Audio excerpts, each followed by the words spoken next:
Hi all, ఎలా ఉన్నారు? ఇది వచ్చేసి స్వీట్ కార్న్ అను క్యాప్సికమ్ తోటి మసాలా కర్రీ. టేస్ట్ మాత్రం అద్భుత. ఎప్పుడు స్వీట్ కార్న్ ఉడకబెట్టుకొని చిల్లీ పెప్పర్ రాసుకొని లేకపోతే దానికి కొంచెం మసాలా యాడ్ చేసుకొని తినడమేనా. ఈసారి కర్రీలాగా ట్రై చేశాను, అదిరిపోయింది. మీరు ట్రై చేయండి. And easy to make also. ఒక మిక్సీలో 4 టమాటాలు, కొంచెం కొబ్బరి ముక్క, జీడిపప్పు, లవంగాలు, దాల్చిన చెక్క, కొంచెమంతా అల్లం పేస్ట్ వేసి మిక్సీ పట్టేయండి. ఒక కడాయి పెట్టుకొని ఆయిల్ వేసుకొని జీలకర్ర కొంచెం వేసి అది వేగిన తర్వాత ఆనియన్స్ వేసి వేయించండి. ఆనియన్స్ని మీకు ఇష్టం వచ్చినట్టుగా త్వరగా వేయించుకోండి. అవి కొంచెం ట్రాన్స్పరెంట్ కలర్లోకి మారగానే స్వీట్ కార్న్ కూడా వేసి వేయించండి. ఇది కొంచెం ఫాస్ట్ ఫార్వర్డ్ చేశాను, ఎందుకంటే వీడియో టైం ఎక్కువ తీసుకుంటుంది అనేసి. సో స్వీట్ కార్న్ కొంచెం వేగింది అంటే కొంచెం లావుగా అవుతుంది కదా, అలా అయింది అంటే కొంచెం వేగిపోయినట్టే.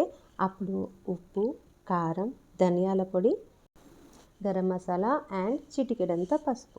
చాలా ఎక్కువగా మసాలాలు వేయాల్సిన అవసరం లేదు, ఎందుకంటే స్వీట్ కార్న్ అనేది స్వీట్నెస్ వస్తుంది. So little bit flavours add అయ్యేంత వరకు వేసుకుంటే చాలు.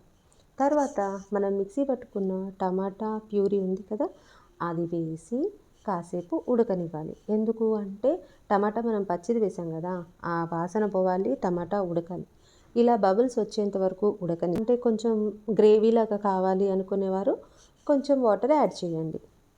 ఓ హలో, మీరు ఈ వీడియోని ఇక్కడ దాకా చూశారు అంటే నచ్చిందినే అర్థం కదా. లైక్ కొట్టబ్బా. స్మెల్ అదిరిపోయింది రోయ్. ఇంకేముంది, మనం ముందుగా కట్ చేసి పెట్టుకున్న క్యాప్సికమ్ కూడా యాడ్ చేసుకొని కాసేపు ఒక 3-4 మినిట్స్ ఉండనిస్తే సరిపోతుంది. కసూరి మేతి, కొంచెం అంతా కసూరి మేతి మీకు వద్దు అనుకుంటే ఫ్లేవర్ కోసం వేయాల్సి వస్తుంది, వేస్తే బాగుంటుంది యాక్చువల్లీ. ఒకవేళ లేదు అనుకుంటే అవాయిడ్, మన ఇష్టం కదా, మన వంట. తర్వాత లాస్ట్లో మనం దింపే ముందు పాలమీగడ ఆర్ ఫ్రెష్ క్రీమ్ యాడ్ చేసుకుంటే మనం చేయాలి అనుకున్న masala sweet corn capsicum curry ready. Please subscribe to my channel.